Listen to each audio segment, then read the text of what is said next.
much, if not most, of the occupational risk that we face can be very much mitigated by risk management practices, by personal accountability, by just all the things that we discuss in the book. Enchanted Sky Media.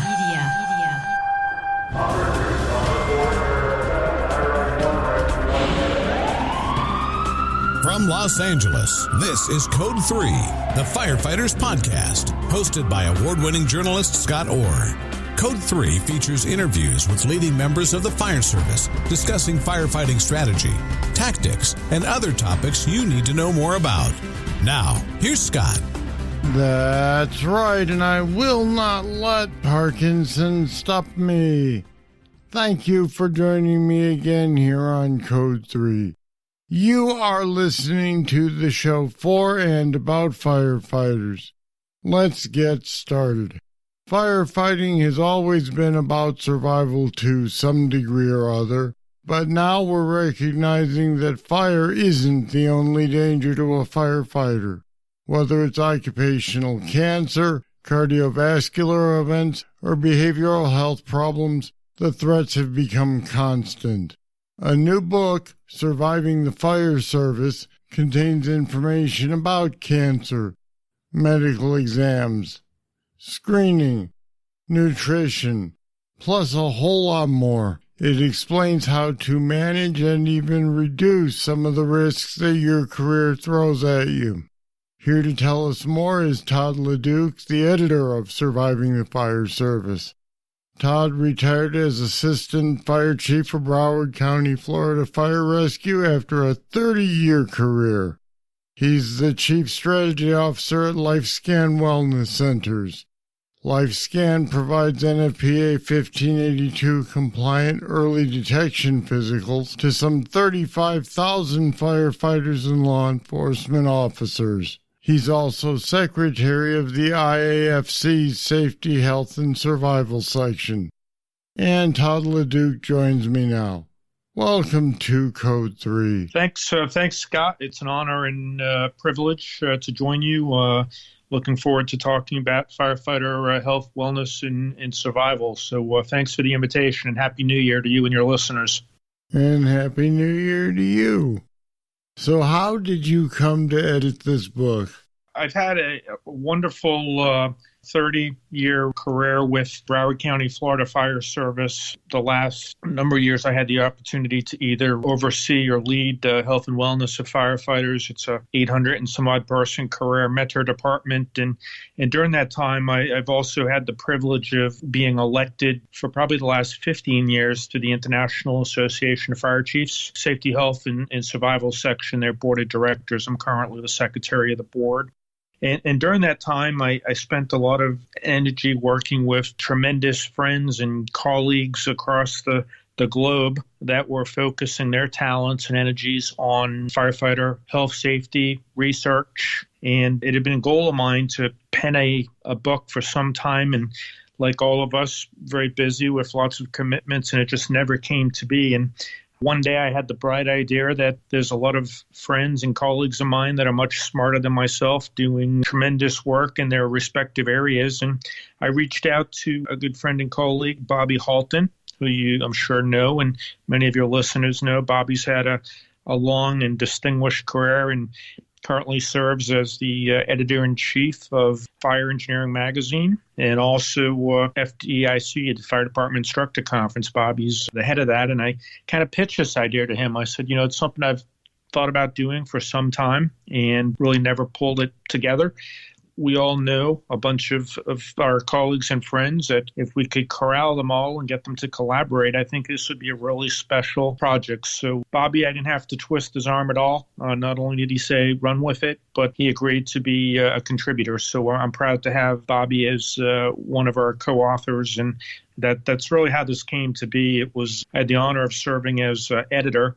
And what that really meant was kind of laying the framework in the beginning of the book, but also just corralling all of my friends and colleagues that are so busy and balance all their time and commitments and energy, and all very graciously stepped up and said, let's do this. So really the easy lifting was my part. Who is the intended audience? When we thought about the audience for this, many of the unfortunately disabling occupational threats to firefighters, or even the line of duty fatalities, when we look back, largely many of them could have been prevented.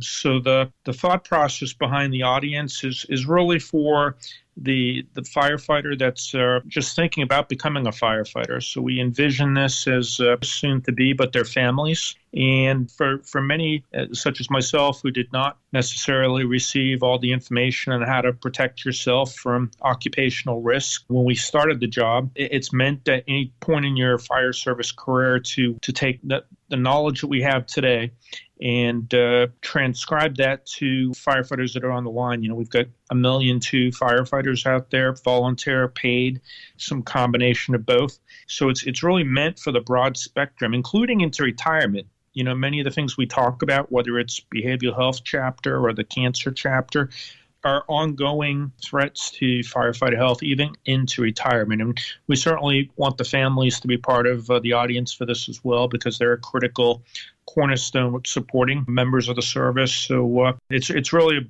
a broad-based audience we hope to achieve. Now, I'm not making any accusations here, but do you feel like young firefighters just starting out aren't really told much about the dangers to their lives and careers other than fire and smoke inhalation and the immediate dangers to life and health? I think that's a fair criticism. I do think, at least over the last decade, we've gotten better about communicating some of those risks and some of the proactive things that we need to be thinking about and doing. It's been said and it's validated. There's been more fire service research, particularly on occupational health and wellness in the last decade than in the prior 2 centuries.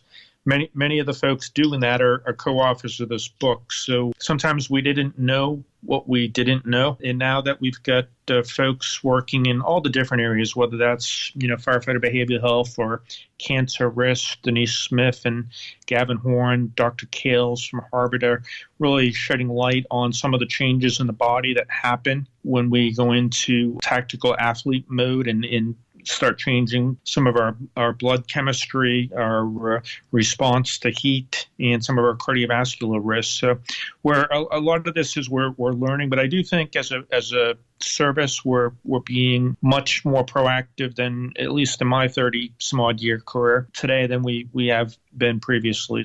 This book just was an attempt to pull much of that work together and put it in one location that could be easily gleaned, that information to the large audience. I'll be back with more right after this. Don't miss your chance to get your hands on the hottest logo wear around. Code 3 podcast gear makes you look good and tells the world you're a fan. Now you can wear the Code 3 logo proudly. Just go to our website, code3podcast.com. Click the banner and you'll be able to order an assortment of cool apparel and accessories. And thanks for supporting the podcast that supports firefighters.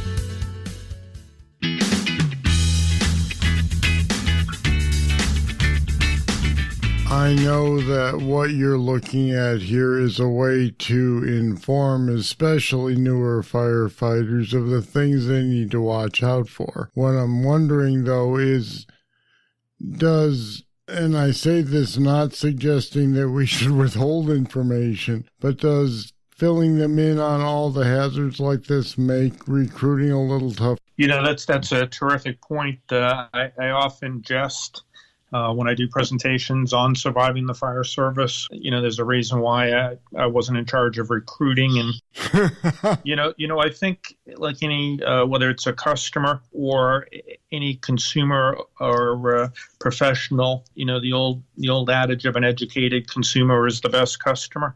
Is really the approach we've taken, that largely much, if not most, of the occupational risk that we face can be very much mitigated by, risk management practices, by personal accountability, by just all the things that we discuss in the book, actions that you and the departments can take to minimize that risk. I mean, inherently, I think we all know that firefighting has inherent dangers that, while we can mitigate some of those, we'll never eliminate them all. So this was meant to be go into the profession that you love with your eyes wide open. We want you to have a long and healthy, not only survive, but thrive well into retirement. So unfortunately, we see all too often, as I mentioned, some of the folks we've lost or those that are disabled and will never do the job again. It's when we look back, if they had maybe some of the body of information, the results may be different. So that's really, who we're dedicating to, and with the belief that, most individuals armed with knowledge will take the appropriate actions to protect themselves and, all the members of their service that they serve with, including their families. Ultimately, we don't want people to end up saying, hey, this is not really what I signed up for, because it doesn't help to recruit if you can't retain. That's an excellent point. And, again, I'll go back to the fact that as we continue to educate the fire service, not only the members of the service, but, as leaders in the fire service, we change our practices, we change all the things that we are guided to re-examine based on current best practices. We still do the job. We just do it in a safer and in a way that minimizes the risk to the extent we can. Again, knowing we'll never eliminate all the risk, but we know there's a lot of actions that our departments can be taking and us as individuals can take that will give us much more of a fighting chance to avoid some of the really preventable occupational diseases that we are faced with, that if we can prevent them or avoid them altogether, the outcomes are much better than if we end up having to treat them at late stages. This is not by any standard a how to be a firefighter book. In fact, a lot of the authors aren't actually firefighters, or if they are, their specialty lies elsewhere. Tell me about some of the kinds of people who wrote for this book. Yeah, that's a great point, Scott. And we try to balance it.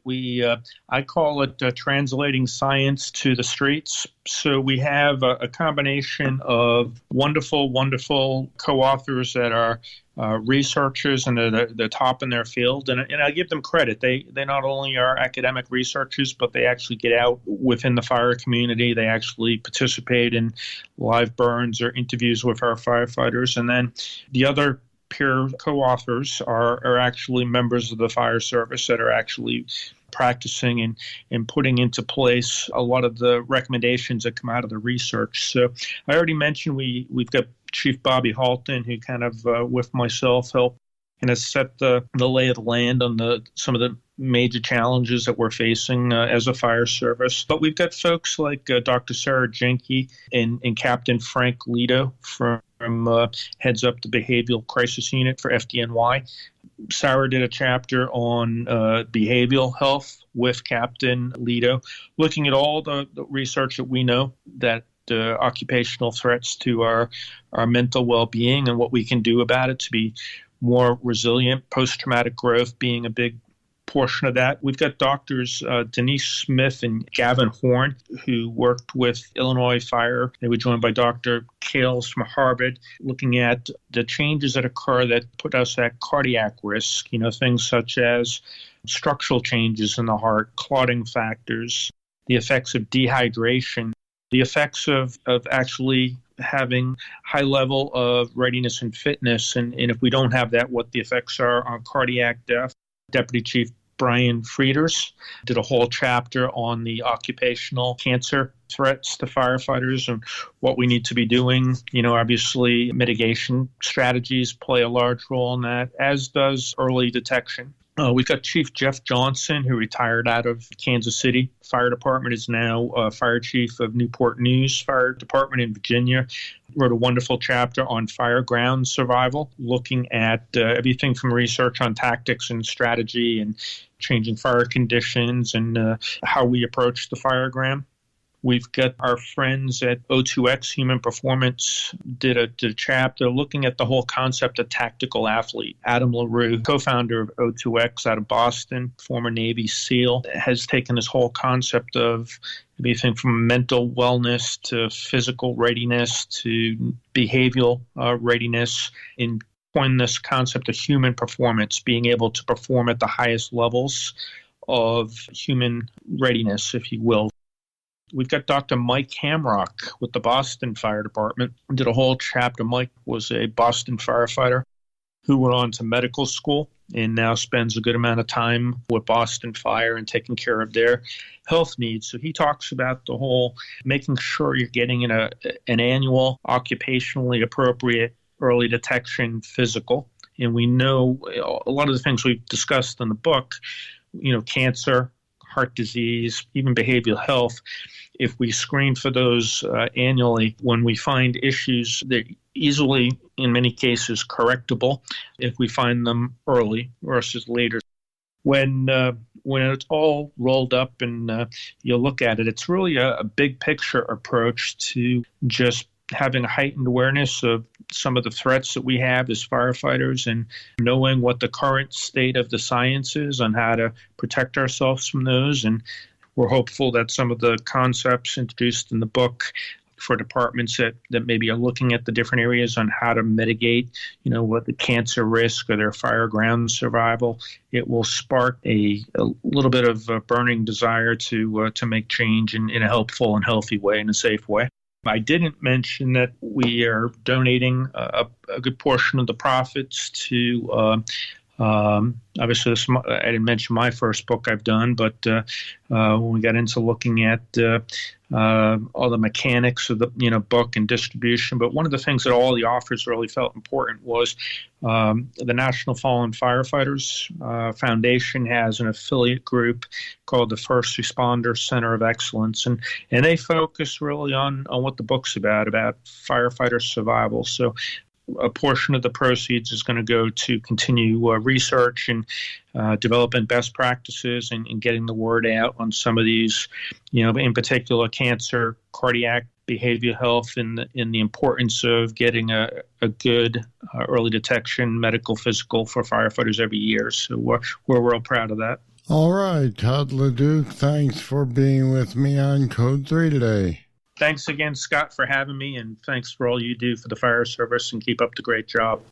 And if you want to pre-order your copy of Surviving the Fire Service, head over to code3podcast.com/survivalbook. All one word, survival book. And if twice a week isn't enough Code 3 for you, consider making a monthly pledge. If you get something out of Code 3, you can help keep it going and at the same time get bonus material. It's called the Code 3 Bull Session, and it's available only to people who pledge $10 a month or more to keep Code 3 moving forward. It's easy. Head over to code3podcast.com/support to join the people who are already backing the show. All right, that's it. That's all for this edition of Code 3. Thank you for listening. I'll be back next time with more, and I sure hope you'll be here. I'm Scott Orr, and until then, stay safe. Code 3 is a production of Enchanted Sky Media. To contact us, get more information on today's topic, or to subscribe to the podcast, go to code3podcast.com.